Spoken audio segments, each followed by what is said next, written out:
اللہ تعالیٰ اپنی قدرت بتلا رہے ہیں۔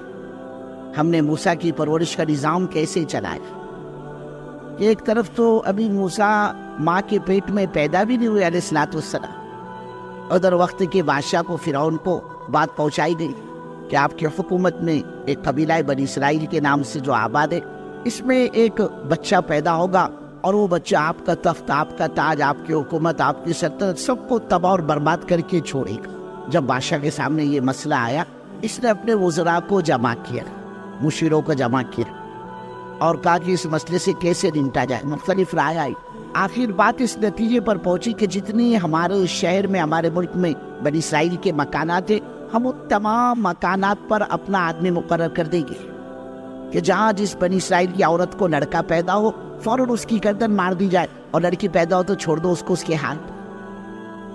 یہ بات فرعون کے دربار میں طے ہوئی۔ اب کیا تھا بزرگوں، بات کا طے ہونا تھا، سینکڑوں ہزاروں بے گناہ معصوم بچوں کو اس نے موت کے گھاٹ اتار دیا، اور وہ اللہ بزرگوں ہر خیر میں سے شر اور ہر شر میں سے خیر نکالنے والی ذات اللہ۔ ادھر سیدنا موسیٰ علیہ نبی علیہ الصلوۃ والسلام ماں کے پیٹ میں، اور ماں بیچاری پریشان گھبرائی ہوئی کہ اللہ ہوگا کیا، بنے گا کیا؟ یا تو شہر میں جس کے لڑکا پیدا ہوتا ہے گود سے بچہ اس کی چھین لیا جاتا ہے، پھر وہ واپس نہیں آتا، اس کی تو گردن مار دی جاتی ہے۔ اے اللہ اگر میرے لڑکا پیدا ہو تو میرا کیا ہوگا، میرا کیا بنے گا؟ یہاں تک نہ بزرگ ہوتا وہی ہے جو اللہ چاہتا ہے، بندے کی چاہت کو کوئی دخل نہیں، ہوتا وہی ہے جو اللہ چاہتی ہے۔ اور اللہ فرما رہے ہمارے بندو، جب ہم کسی چیز کے کرنے کا ارادہ کرتے، ہمارا تو بس ارادہ کر لینا ہی کافی ہے، ہم کہتے ہو جا، بس وہ چیز وجود میں آ جاتی۔ انما امرہ اذا اراد شیئا ان یقول له کن فیکون۔ ہوا وہی جس کا ماں کو خطرہ تھا، ادھر لڑکا پیدا ہوا، ماں پریشان، ماں گھبرائی ہوئی، اے اللہ اب ہوگا کیا، اے میرے مالک اب بنے گا کیا؟ ماں پریشان ہے۔ اللہ رب العزت اپنے قدرت بتا رہے، اللہ فرما رہے ہم نے سیدنا موسیٰ علیہ نبی علیہ السلام کے والدہ محترمہ کے دل میں یہ بات ڈالی، فَأَوْحَيْنَا إِلَىٰ أُمِّ مُوسَىٰ أَنْ أَرْضِعِيهِ۔ ارے آپ تو ماں ہو، ماں آپ ماں کا رول ادا کیجئے۔ ماں کا کام کیا ہوتا ہے، ماں کی ذمہ داری کیا ہوتی ہے؟ بچے کو دودھ پلانا، آپ اپنے کو دودھ پلاتے رہیے۔ فَإِذَا خِفْتِ عَلَيْهِ فَأَلْقِيهِ فِي الْيَمِّ وَلَا تَخَافِي وَلَا تَحْزَنِي إِنَّا رَادُّوهُ إِلَيْكِ وَجَاعِلُوهُ مِنَ الْمُرْسَلِينَ۔ کہ جب آپ کو ڈر لگے، گھبراہٹ ہو، یہ محسوس ہونے لگے کہ کوئی فرعونی میرے گھر میں گھس کر میرا بچہ گود سے نہ چھین لے، اس کی گردن نہ مارے، ارے وہ کیا مارے، وہ کیا کاٹے، آپ کو گھبرانے کی اور فکر کرنے کی ضرورت نہیں، آپ صندوق تیار کر لینا اور بچے کو صندوق میں رکھ کر دریا کے بہاؤ میں پانی کے موجوں کے حوالے کر دینا اس صندوق۔ سبحان تیری قدرت۔ بزرگوں ایک طرف بچے کو موت کے منہ سے بچائے جانے کی اسکیم اور پلان بن رہے ہیں، اور دوسری طرف وہی خالق اور مالک کا یہ حکم ہے کہ اس بچے کو دریا کے بہاؤ میں بہا دینا۔ اے اللہ ہوگا کیا، اس بچے کا بنے گا کیا؟ اللہ فرما رہے اے ہماری بندی تمہیں فکر کرنے کی ضرورت نہیں، اس بچے کی حفاظت کی ذمہ داری ہماری، ہم اس بچے کی حفاظت بھی کریں گے اور تمہیں واپس بھی لوٹائیں گے، اور واپس ہی نہیں کریں گے بلکہ تاج نبوت کے ساتھ لوٹائیں گے۔ وہ پوری اللہ کی قدرت کاملہ کام کر رہی ہے۔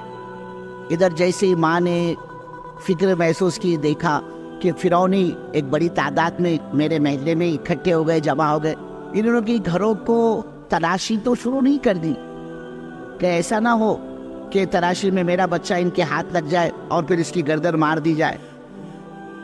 تو ماں نے فوراً صندوق تیار کیا اور رات کے اندھیرے میں اس صندوق میں بچے کو رکھ کر دریا کے بہاؤ میں اس صندوق کو بہا دیا۔ اور حضرت موسیٰ علیہ السلام کی جو بہن تھی ہمشیرہ، اپنی بیٹی اس سے کہا بیٹی ذرا کنارے کنارے چلے جا اور نگاہ رکھنا یہ صندوق بہتا کس جانب کو، مشرق کی جانب، مغرب کی جانب، شمال کی جانب۔ اب اس صندوق نے بہنا شروع کیا، اور بزرگوں اللہ کی قدرت دیکھیں، وہ صندوق بہتے ہوئے ایسی جگہ پر پہنچا جہاں سے بچے کے قتل کا قانون پاس ہوا تھا۔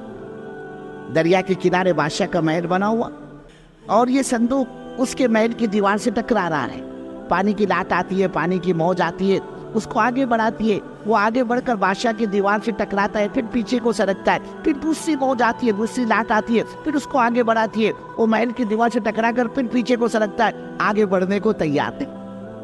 وہی محل کے ارد گرد پانی میں ہچکوڑیاں کھانے لگا۔ اب وہ جو ذمہ دار تھے، چوکیدار تھے، نگران تھے،